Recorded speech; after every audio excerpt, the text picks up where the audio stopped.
Pre-construction process during building construction steps. First, let us see pre-construction steps. Step 1. Select a desirable place for your dream house. Special consideration should be given to climate in terms of building in flood, hurricane, and also intense heat. Building in flood area should be found out. Hurricane, which means violent storm. Heat area should be neglected. Special consideration should be given to ground stability. Ground stability means in terms of unstable land, unstable earth, and mucky soil. Buildings should not be construction in this unstable land, unstable earth, and also mucky soil. Availability of utilities. You have to see the availability of electric power, internet, and also water. Step 2. Select the best property. Selecting the best property is very expensive process equal to construction of a building.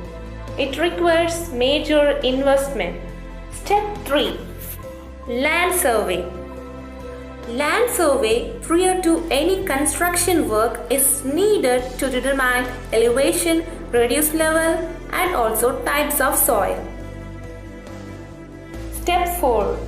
Design your dream house by approaching a builder or engineer. You have to say your ideas about your dream house to the builder or engineer so that they would create a plan according to that. Next, we can see building construction steps. Step 1. Preparing site for construction. It involves soil test. Let's see what are all the tests on soil. Tests on soil are moisture content test, Atterberg limits test, specific gravity test, dry density of soil, compaction test, that is Proctor's test. Next, site clearing. You can see those pictures, how they are clearing the site. It involves removal of trees, demolition buildings, and also other obstacles. C. Site investigation geotechnical report. Second picture says borehole sampling for geotechnical report. Geotechnical report describes soil property. It is produced based on series of tests on soil. In this report, information about foundation appropriate for the site, settlements, liquefaction possibilities, slope stability, groundwater level, soil bearing capacity, excavation related hazards, soil strength, soil classification. Grading of construction site. Grading is very crucial to force water away from the structure. As per IBC 2009, grade slope should be at least 1 unit vertical to 20 units horizontal. Note, if the construction site is not flat, then suitable cutting and filling need to be carried out. Final setting of soil should be considered while grading is carried out. Compaction of construction site. As per IBC code, soil beneath foundation must be compacted 90% of maximum dry density. Types of loads employed.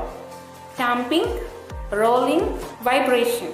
Compaction of soil improves shear strength, soil permeability, and also compressibility. Step 2. Mark the plot.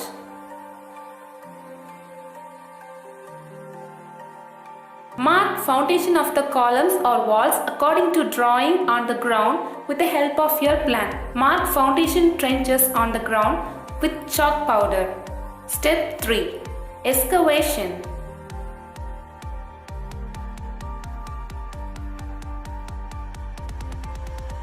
Once the marking has been done, the excavation can be started using bulldozer machine. The excavation depth depends on the soil condition. Digging is done till hard soil is reached.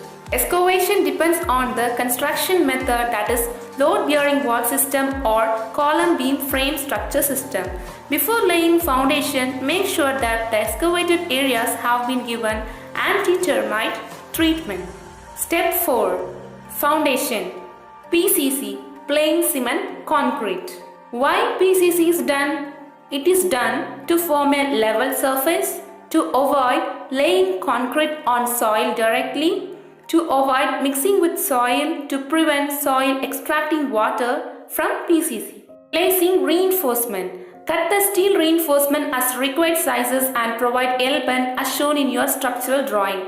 Make the reinforcement net for the footing separately and place in footing position. In footing, placing main reinforcement doesn't follow short direction rule. It is related to the position of column on the footing. Providing cover block. It is very important to maintain concrete clear cover.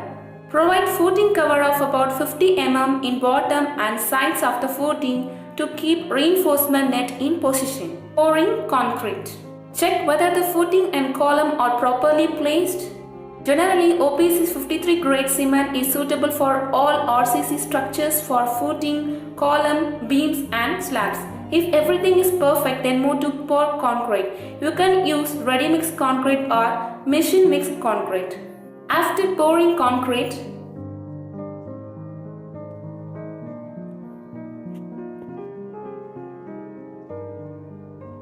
after curing, remove the former of footing. Construct neck column. If any small honeycomb appears on footing surface, repair properly. Before backfilling, construct your neck column. Construct neck column. In buildings, normally floor height is 10 feet, that is 3.048 meters. If the slab has beams, then we have to pour concrete up to beam bottom level. Casting column is easy. For small quantity of concrete volume, we use machine mixed concrete. For large quantity, we use ready mix concrete. Backfilling.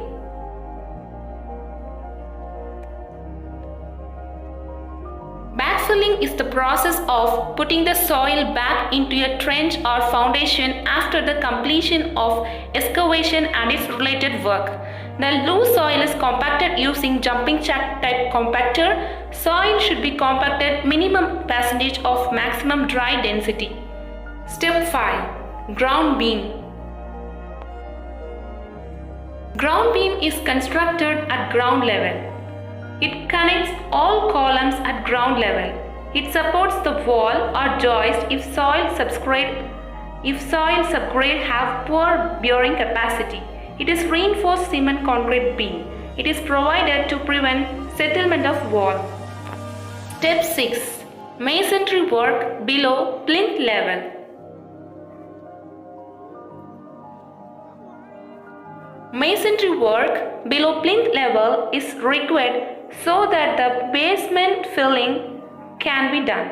If masonry work is not done, soil filled in basement will get eroded. To avoid this erosion, masonry work is done below plinth beam. Masonry work can be brick masonry or random rubble masonry. Note: height.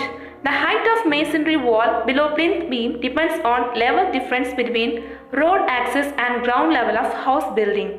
Normally, from road level, 0.45 meter to 1 meter has to be provided based on requirement. Step 7. Plinth beam. The beam which is constructed at plinth level is known as plinth beam. In frame structure building, the plinth beam ties all the column of the structure to reduce the slenderness ratio of the columns. Reinforcement is used according to the structure design, but minimum 2 main bars at top and bottom of 10 mm diameter bars are used. Height can be varied according to the structural requirements. However, its breadth should be equal to the breadth of the wall. Sometimes it can also be slightly thicker than the wall thickness. Step 8. Backfilling. The entire space shall be filled back with soil in later not exceeding 250 mm in thickness. It shall be watered and well compacted by using rammers to achieve maximum consolidation. It should be carried out in layer and each layer shall be thoroughly compacted. Inadequate compaction can cause settlement of backfilling, which results in development of cracks in flooring. Step 9. PCC after compaction. PCC with 40 mm aggregate over backfilling. Step 10. Damp-proof course.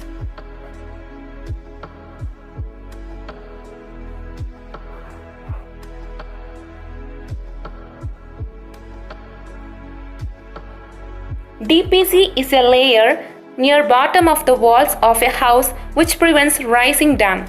Without DPC, water can rise up from the ground through capillary action and through porous elements in brickwork. The thickness of horizontal DPC for boundary wall is 25 mm. It consists of cement concrete 1:2:4, that is 1 parts of cement, 2 parts of sand, 4 parts of aggregate. It should be cured for 7 days. Then bitumen coating and polythene sheet can be given over it. Now up to plinth level, the work has been completed.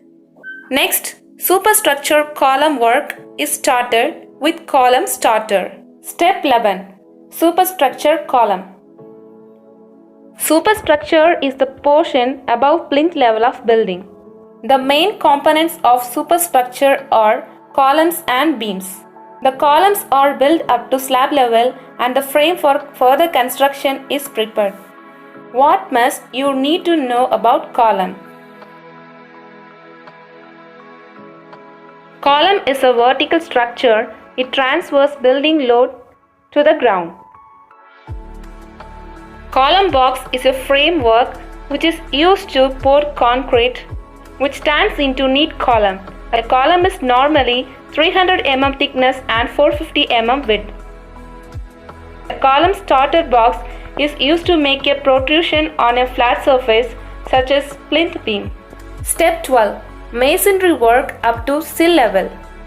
As column and beam framework completed, masonry work is started with different materials such as bricks, fly ash bricks, concrete blocks and so on according to building drawing. At first, brickwork is done up to sill level. In addition to this, door frames are also installed. Sill slab. Why sill slab is provided?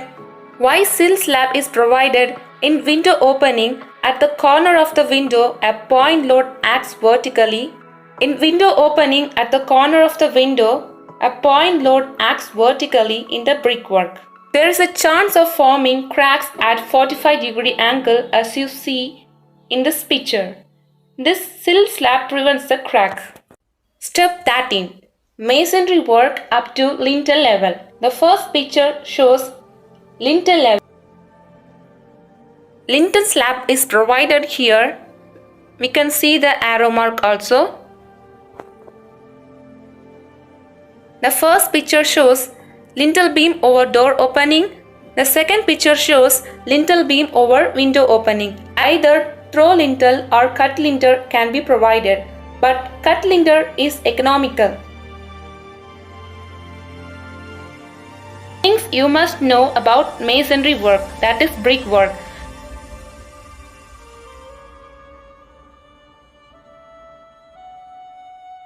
Masonry work is carried out with cement mortar. Cement mortar is a mixture of cement and sand. Ratio of cement mortar varies from 1:4 to 1:6. Here 1:6 means 1 part of cement and 6 parts of sands. Step 14. Masonry work after lintel beam. Rise brickwork up to roof beam bottom level. Without touching roof concrete is a good practice. Maintain minimum 2 mm gap. Step 15. Roof concrete. Roof concrete work or concrete floor slab involves the following process. First one, assemble and erect formwork. Second process, Prepare and place reinforcement. In this picture, you can see the wires used to the reinforcement and also supporters. They are used to maintain concrete cover. Third process, provision of concrete cover for reinforcement bars in slab. Fourth process is concrete pouring started from one end of the slab.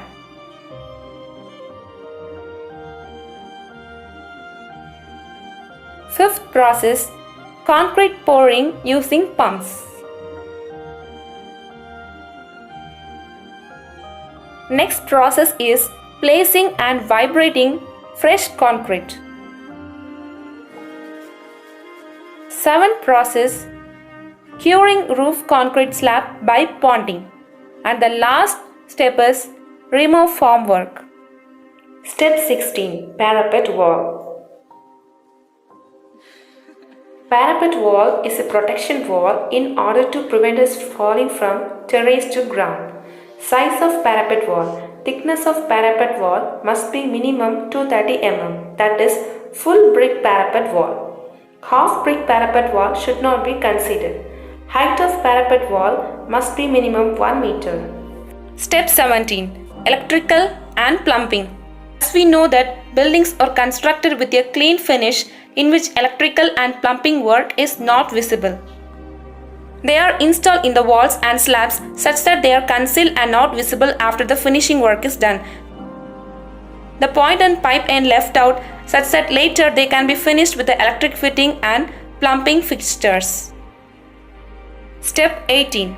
Exterior finishing. Once the work is completed, external plastering and finishing can be started. Plastering. Formwork is removed after 14 days of slab pouring. Plastering work can be started. Mortar for plaster work is generally 1:6 is used. Thickness of plaster layer should not be more than 20 mm. Cure the plaster surface for about 7 days so the plaster gains more strength. Step 19. Terrace and roof finishing. On top of the slab, waterproofing is done to prevent any leakage in the slab. The best way to waterproof your flat surface is to use a waterproofing membrane. Step 20. Internal finishing. Internal walls are plastered with smooth finish and flooring is done with tiles. Step 21. Woodwork and fixture fittings. Now almost construction work has been completed. Furniture work is started. Side by side, electrical fitting, switchboard and plumbing fittings are completed in the bathrooms and kitchen areas too. The last step of building construction is interior decoration work in completing the building construction with proper furnishing and fabric used. I hope this presentation helps you. If you like this video,